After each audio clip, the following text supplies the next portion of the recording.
Ouais, c'est comme si les religions monothéistes, c'était les lettres de l'alphabet. A, B, C, D. Chaque lettre, c'était une religion monothéiste. Et le polythéisme, c'était l'alphabet. C'était A, B, C. C'était l'alphabet. C'est pas une lettre, c'est toutes les lettres. Eh ben, sauf que pour le monothéiste, il veut choisir. Non, la lettre A, c'est la meilleure. Non, la lettre B, c'est la meilleure. Le polythéiste, il s'en fout, puis que toutes les lettres, l'alpha, c'est pas une lettre en particulier qui est la meilleure, il y a besoin de toutes les lettres de l'alphabet pour pouvoir faire composer des mots, composer des poésies et tout, quoi. Tu vois ce que je veux dire? Ben, la même chose avec les religions. Il y a besoin de toutes les religions pour composer une grande religion, l'alphabet, quoi, le polythéisme. Sauf l'alphabet n'a pas besoin de s'imposer, tu vois ce que je veux dire? Hein?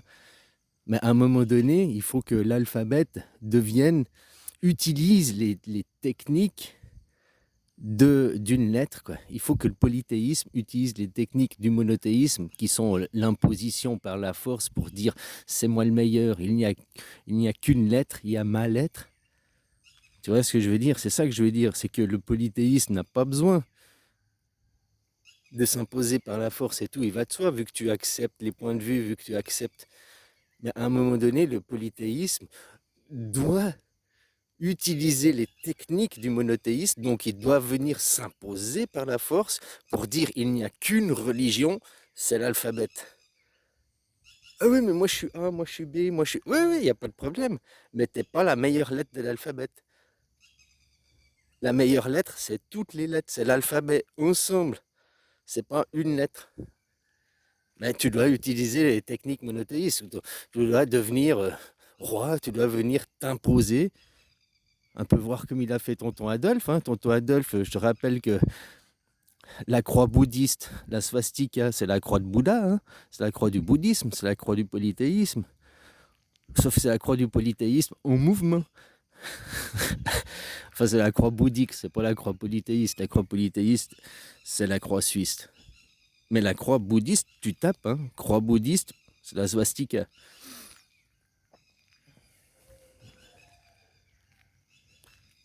Et tu dois venir t'imposer. C'est comme si tu veux la paix, mais tu dis aux autres, battez-vous pas, battez-vous pas. S'il vous plaît, battez-vous pas. Ils en ont rien à foutre, ils t'écoutent pas. Puis ils continuent à se battre, ils continuent à se battre. Qu'est-ce que tu dois faire? S'il vous plaît, arrêtez, battez-vous pas. Bah non, tu viens, tu leur fous à tous une tatane, tu leur éclates la gueule, puis après tu leur dis, bah c'est moi le roi, quoi. Donc je choisis, on ne se bat pas. C'est la même chose avec le monothéisme. Ils se battent pour laquelle est la meilleure lettre de l'alphabet, la meilleure religion. Bah, la meilleure religion, c'est toute, quoi. C'est le polythéisme, c'est l'alphabet. Donc il faut que l'alphabet, il faut que le polythéisme arrive pour foutre une raclée au monothéisme, pour lui dire, mais mon gars, t'es juste une lettre de l'alphabet, allô, réveille-toi. Tout seul, tu fais rien. Puis en plus, le monothéiste, vu que lui, il veut faire la guerre, il veut imposer son idéologie, parce que derrière, c'est la guerre, hein, c'est la compétition. Et puis tu regardes que le monde du monothéisme est toujours en arrière. Regarde aujourd'hui, il y a 8 ans en arrière, il y a eu la guerre mondiale, on est tous repartis à zéro. Regarde la Chine ou regarde les États-Unis. Aujourd'hui, ici maintenant, qui c'est le numéro un? Bah, c'est la Chine. Hein. Je parle pas de la propagande à la télé, je parle en réalité. 60% du PIB mondial, ça vient de la Chine, du sud-ouest de la Thaïlande. Toute la production mondiale, elle vient de la Thaïlande. Toutes les innovations, les dernières innovations, les dernières technologies, tout ça, ça vient de l'Asie du sud-est. Ça vient d'ici, quoi. Alors regarde un pays qui avance ou un pays qui est à la traîne parce qu'il se tire dans les pattes. Aux Amériques, ils se tirent dans les pattes, le capitalisme, la guerre. Donc c'était pas dans un état serein, donc tu n'as plus d'innovation, tu n'as plus de nouvelles recherches, découvertes. En Chine, qui ne sont pas dans la guerre, je parle interne, hein, entre eux déjà, rien qu'entre eux, quoi. Mais aussi avec les autres nations, quoi. Mais il n'y a pas cette compétition, il n'y a pas ça, et hop, ils innovent, et hop, ils vont de l'avant, quoi. Un enfant, il se développe dans un environnement sain, pas au milieu d'un champ de bataille, hein.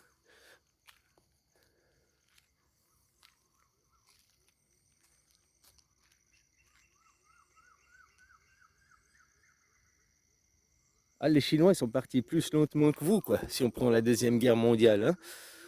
Par contre, après, c'était quoi, Mao, là, les années 60, 70, là, les dernières 50 ans, si vous, vous êtes reposé sur vos lauriers, eux, ils ont atteint le top niveau, quoi. Voilà, quoi. Bon, c'était ça que je voulais dire. Tu dois devenir le contraire pour faire le contraire. Tu deviens un dictateur pour imposer la démocratie. Et puis si tu regardes dans le fond, les choses, elles se font comme ça, quoi.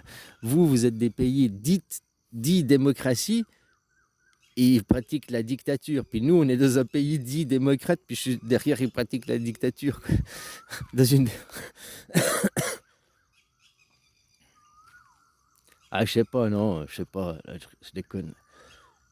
Mais ouais, c'est ça, dans le fond, ce que je voulais dire. Le polythéisme qui j'accepte, machin et tout, ouais, ben on va à la fin du monde. Si on laisse... Donc un jour, il doit venir là, Israël, c'est celui qui fait dans la cour de récré, je suis le plus fort, j'impose tout dans ma cour de récré. Un jour, il faut qu'un nouveau y vienne et puis lui foutre une tatane pour lui dire, mon gars, ici dans la cour de récré, maintenant c'est moi le roi. Voilà. Non, on se bat plus dans la cour de récré, non, on raquette plus les autres, là, maintenant dans la cour de récré, c'est fini, quoi. Voilà. Je suis pas d'accord, t'es l'ancien roi, t'es monothéiste, là, maintenant c'est polythéiste. Tu comprends ce que je veux dire? Donc, le polythéisme doit utiliser les techniques monothéistes, donc la force, l'imposition, pour venir s'imposer, pour dire il n'y a pas. Un dictateur dans toutes les nations du monde, machin et tout, un dictateur doit s'imposer, dominer le monde pour dire derrière, on fait des démocraties. Ah, bien sûr, il pourrait s'imposer et tout pour dire non, ici on fait pas la démocratie, on continue une dictature. Mais c'est pas ce que moi je t'explique. Moi je t'explique sur le principe que je te disais hier. Il faut devenir le contraire pour pouvoir faire le contraire, quoi. Parce que si tu restes polythéiste, t'es trop mou, quoi. T'es pas dans le guerrier, la bataille, quoi. Parce que tu vois ce que je veux dire? Donc tu dois devenir guerrier dans la bataille, imposer le polythéisme pour tuer le monothéisme. Alors ça tuera jamais le monothéisme, mais ça tuera, ça descendra ceux qui se disent nous sommes les numéros 1, nous sommes les meilleurs, il n'y a que nous, ça va les remettre sur leur piédestal. Hein, il n'y a pas un monothéiste qui est meilleur que l'autre. Sur 360 degrés, il y a 1 degré, puis 1 degré, puis il y a une religion. Chaque degré est une religion. Il n'y a pas un degré qui est meilleur que les autres. Il y a besoin des 360 degrés pour faire un tout. Enfin voilà, quoi. C'était ça que je voulais dire. Pour imposer l'alphabet, bah, tu utilises tu utilises la technique des lettres. La technique des lettres, elle s'impose. Elle aboie. La force. Et si le polythéiste il veut s'imposer, il doit. C'est presque une obligation. C'est presque une obligation, hein. Parce que t'as beau, regarde, envoyer des messages de paix, de dire à Israël, calmez-vous, acceptez les autres. Non, nous n'acceptons pas. Non. Bah, c'est leur philosophie, quoi. Donc il faut que quelqu'un plus fort qu'eux vienne leur foutre une tatane, puis dire, bah maintenant, c'est la polythéisme.